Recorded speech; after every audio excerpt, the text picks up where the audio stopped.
That night, there was a party going on outside while Nick and Emily had slipped into the bathroom together. Nick had just managed to charm Emily a little while ago, and both of them, feeling happy, began to get into a romantic mood. As Nick leaned down, he noticed some liquid on the floor. In fact, Emily had just gotten her period. Nick quickly pulled himself back and started cleaning up. Emily was also cleaning herself when her eyes fell on a ring lying on the floor. She asked Nick whose ring it was. Nick picked up the ring and in that very moment proposed to her. Emily was shocked and asked, "Are you drunk? We've only just met and you're already talking about marriage?" Nick replied that he wanted to marry only her. His romantic words touched Emily, and she agreed to meet him the next day. Since the party wasn't over yet, the two quietly slipped out from the back and went home. The next morning, when they woke up, there was a smile on Emily's face because she had spent a wonderful night. Still, she couldn't quite believe that she had agreed to marry Nick. She texted her mother, telling her that Nick had proposed and that they were now engaged. After messaging her mom, Emily got ready for work, and Nick got ready with her.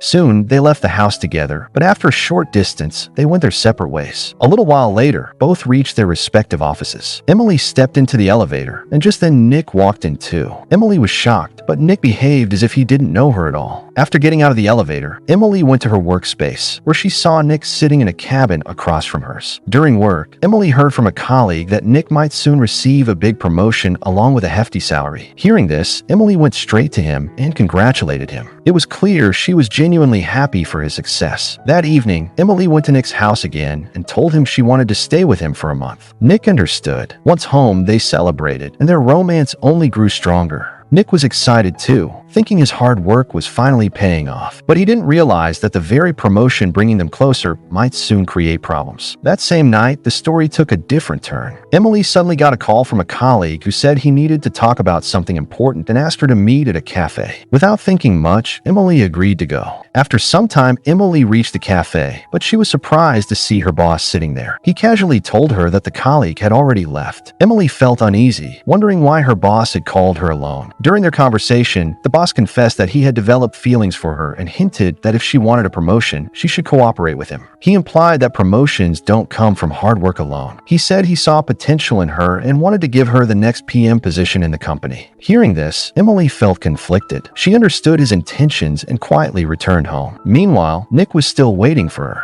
As soon as she arrived, he asked, "Who called you to the cafe so late at night?" Emily tells the truth that it was their boss who called her. Nick is a bit shocked and asks if the boss misbehaved with her when he called her alone. Emily says that's not the case. Then she adds something that she thinks might hurt him, that the boss has given her the promotion and she is going to be the next PM. As soon as Nick hears this, the atmosphere in the room changes. He was the one expected to become PM, and both of them had been very excited about that promotion. Emily feels bad, but Nick composes himself, hugs her, and says maybe the boss saw her ability and there's nothing wrong with that. The conversation ends, but a subtle distance begins to grow between them. The next day at the office, reactions become clear. Some coworkers are happy about Emily's promotion, but many male employees are not. They make comments behind her back, suggesting she must have done something inappropriate to get promoted. Emily tries to ignore all this and focuses on her work, but Nick starts distancing himself. He can't shake the feeling that the boss may have behaved inappropriately with the woman he's about to marry. Later, a meeting starts at the office, but during the meeting, the boss keeps his attention on Emily. After the meeting, he calls her to his cabin, but because of Nick, Emily chooses not to go. As she's leaving the office, Emily gets a call from her mother about planning an engagement party. Emily refuses, saying not to tell anyone yet. Their relationship is still secret at the office, and things could get complicated. Her mother doesn't argue.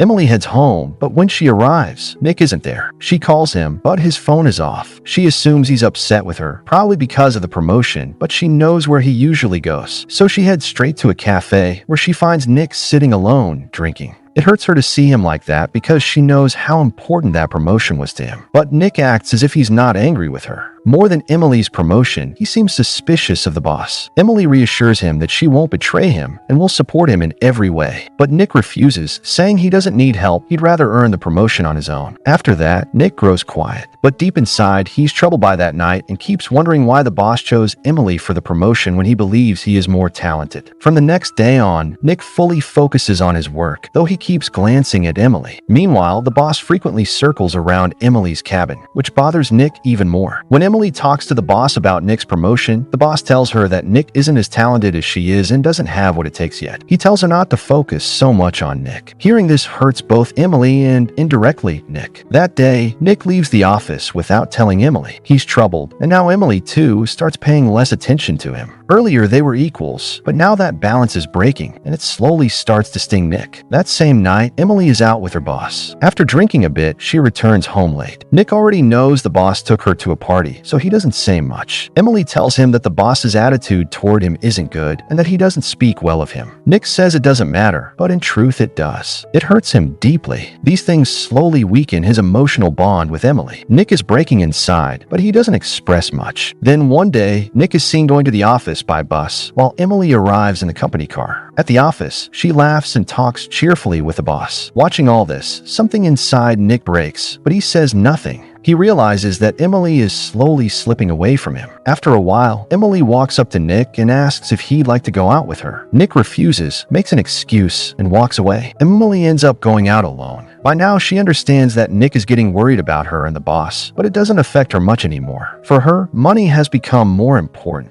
Meanwhile, after office hours, Nick keeps himself busy with work even at home. Emily, after getting promoted, has started to change. When she comes home, she tries to be a little romantic with Nick, but he just gives her a quick kiss and walks away. He lies down on the bed and pretends to smile, though both Nick and Emily clearly know what's causing the distance between them. That night, Emily tries to sleep but can't. She wakes up early, gets ready, and reaches the office. A meeting is already in progress. Discussions are underway about buying shares in a company. Emily presents her ideas and, impressing the boss, goes ahead with the investment. At first, everything seems fine, but within a few hours, the stock value drops sharply and the company suffers a loss of nearly $25 million.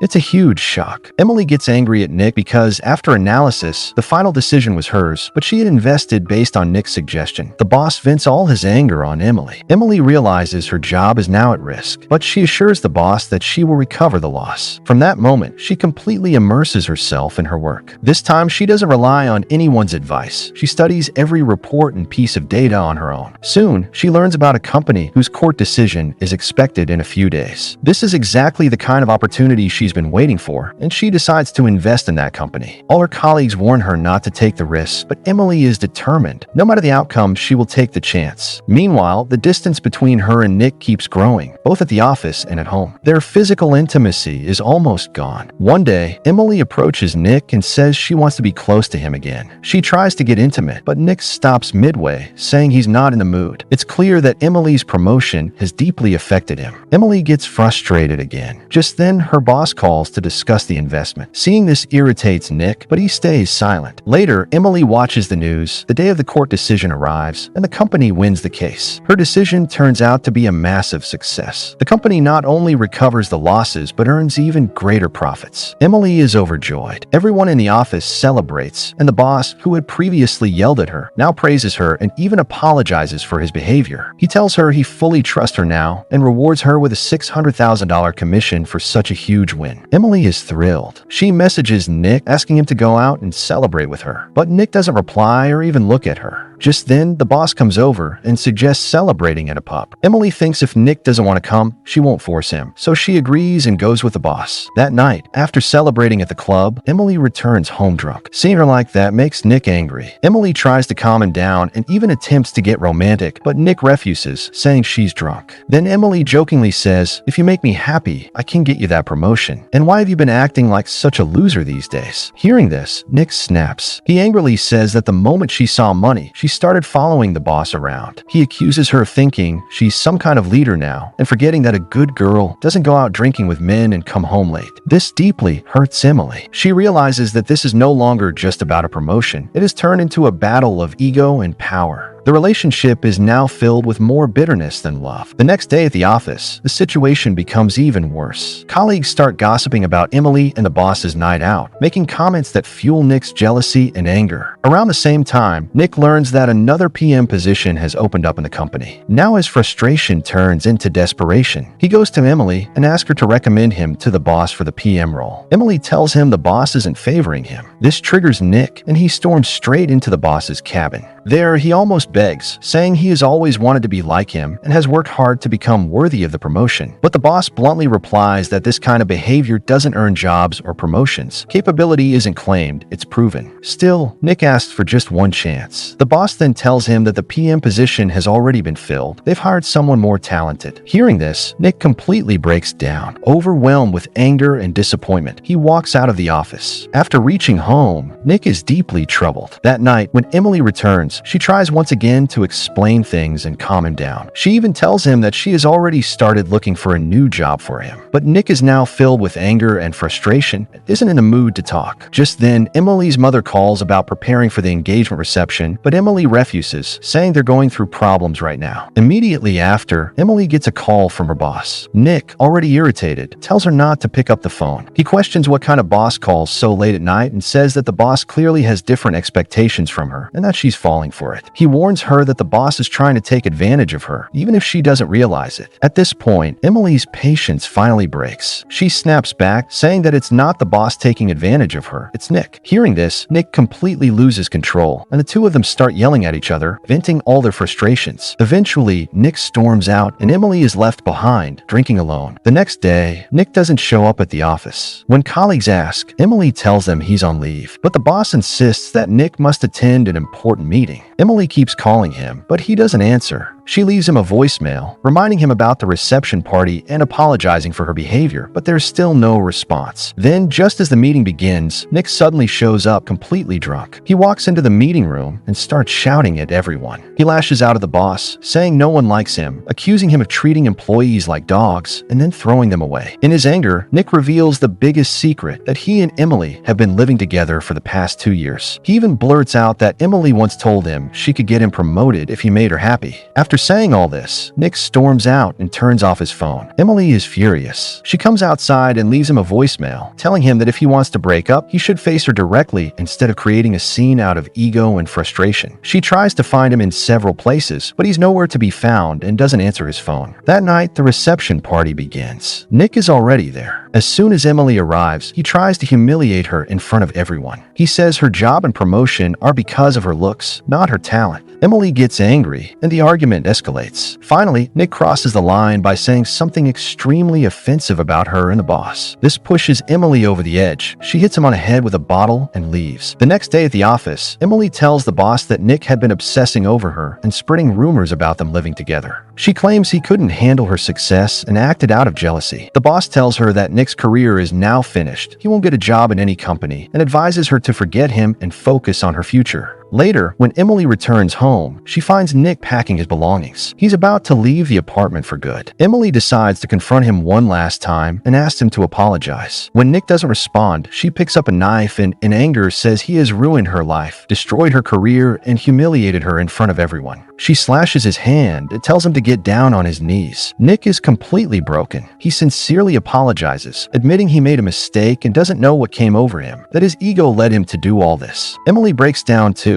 because she truly loved him. But this time, she doesn't forgive him. She has realized that people like Nick don't change. He will never accept that she can surpass him. This becomes their final meeting. In the end, she tells him to leave with his ego, and with that, the story comes to an end.